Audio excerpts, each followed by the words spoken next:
हज़रत इमाम अहमद बिन हम्बल रहमतुल्लाहि ताला अलैह बहुत बड़े इमाम गुज़रे हैं। अल्लाह तबारक व तआला ने इन्हें बड़ी इज़्ज़तों से, अज़मतों से, रिफ़अतों से नवाजा। आज भी मक्के और मदीने में इमाम साहब का ही फतवा चलता है। बगदाद से लोग आपसे मसला पूछने के लिए आते। बगदाद से पूरा बगदाद आपसे फतवा लेने के लिए आता।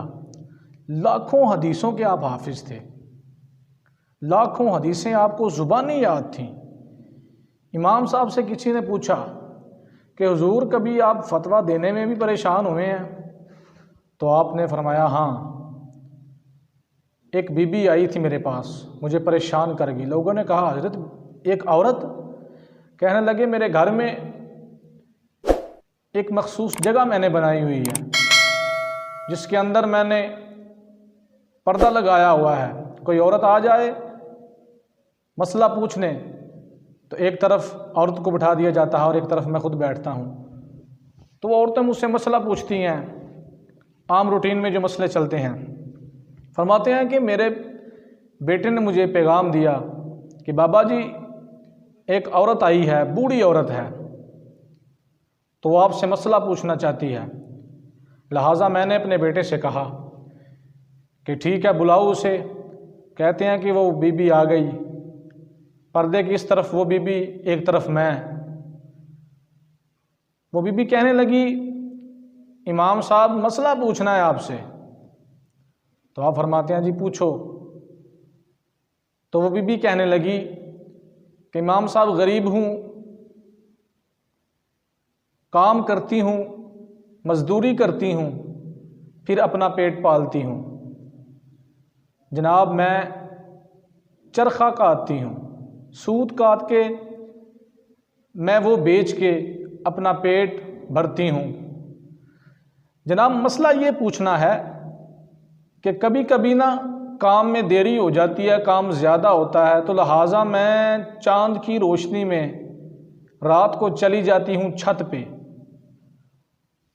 तो बादशाह का ना जो लश्कर है उसका गुज़र होता है। तो मसला ये पूछना है कि उनके पास बड़ी बड़ी लाइटें होती हैं, लालटेनें होती हैं, रोशनी के बड़े इंतज़ाम होते हैं। तो उनकी जो वो रोशनी होती है कभी कभी मेरे चरखे पे पड़ती है। तो क्या उस चरखे पे पड़ने वाली उनकी रोशनी और उससे जो काम लेके मैं अपना पेट पालती हूँ, क्या मेरे लिए जायज़ है? आप फरमाते हैं कि मेरी चीखें निकल गई। औरत ने सवाल किया तो मेरी चीखें निकल गई। मैं परेशान हो गया कि इतनी बारीकी में ये पूछ रही है, लगता है ये कोई आम औरत नहीं है। तो फरमाते हैं कि मैंने उस औरत से पूछा मसला तुझे बता दूंगा लेकिन तू ये बता तू है कौन? तो वो औरत कहने लगी क्या ये शर्त है, क्या ये पूछना भी ज़रूरी है कि कोई मसला पूछने आए और अपना डाटा भी दे? तो आप फरमाते हैं कि मेरे दिल में तो ये था कि ये कोई आम औरत लगती ही नहीं, क्योंकि पहले भी औरतें आती हैं लेकिन इस तरह का सवाल कभी किसी औरत ने किया ही नहीं। तो लिहाजा मैंने उससे कहा कि तू ये बता तू है कौन? तो वो कहने लगी मैं हज़रत बिशर आफ़ी की हमशीरा हूँ, मैं उनकी हमशीरा हूँ, उस बाबे की हमशीरा हूँ कि जो बगदाद की गलियों में नंगे पाँव चले तो जानवर गोबर नहीं करते। वो बगदाद की गलियों में चले तो जानवर गंदगी नहीं करते, उसकी हमशीरा हूँ। फरमाते हैं कि मेरी चीखें निकल गई। आप फरमाते हैं मैंने उससे कहा अगर कोई और औरत होती तो उसके लिए मसला ये था कि तेरे लिए ये है कि अगर रोशनी पड़ जाए तो कोई बात नहीं, तू कौन सा खुद ख़रीद के लाती है, तू कौन सा खुद खींच के लाती है, उस रोशनी को खुद ब खुद पड़ जाती है, लिहाजा कोई मसला नहीं। लेकिन तेरे लिए मसला तकवे वाला है, क्योंकि तू हमशीरा हज़रत बिशर आफ़ी की है, तो लिहाजा तेरे लिए ये जायज़ नहीं है। फरमाते हैं औरत चली गई। फरमाते मैं सारी रात रोता रहा, सारी रात परेशान रहा कि ऐसे लोग हैं, ऐसी एक औरत मिली है कि जिसने मुझे परेशान कर दिया है। ओ भाई देखो ऐसे लोग हैं जिन्होंने इस तरह का काम किया, इस तरह की तबलीग की कि दिलों को खींच दिया, दिलों में वो पस्त हो गए। आज हमें देखें, हमें परवाह ही नहीं होती हलाल हराम की, हमें किसी चीज़ की परवाह ही नहीं होती।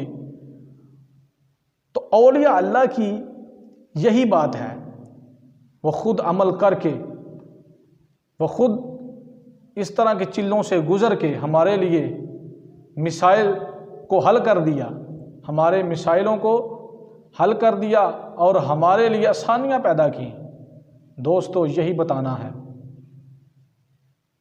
कि अपनी ज़िंदगी को आज संवार लीजिए, वगरना वक्त गुज़र जाएगा, ये लम्हे गुज़र जाएंगे, फिर पछतावा रह जाएगा। और भाई, ये भी तो वही लोग थे ना, वही वक्त उन्होंने गुजारा इस दुनिया में, वही आज हम गुजार रहे हैं। वही कुरान वो पढ़ते थे, वही आज हम भी पढ़ रहे हैं। वो भी हुजूर के अहकामात पर अमल करते थे, वही अहकामात हमारे लिए भी हैं। वही दीन उनके लिए था और वही दीन हमारे लिए है। दुआ है अल्लाह तबारक व तआला हमें अमल की तौफीक अता फरमाए और हमारे लिए ज़रिया निजात बनाए।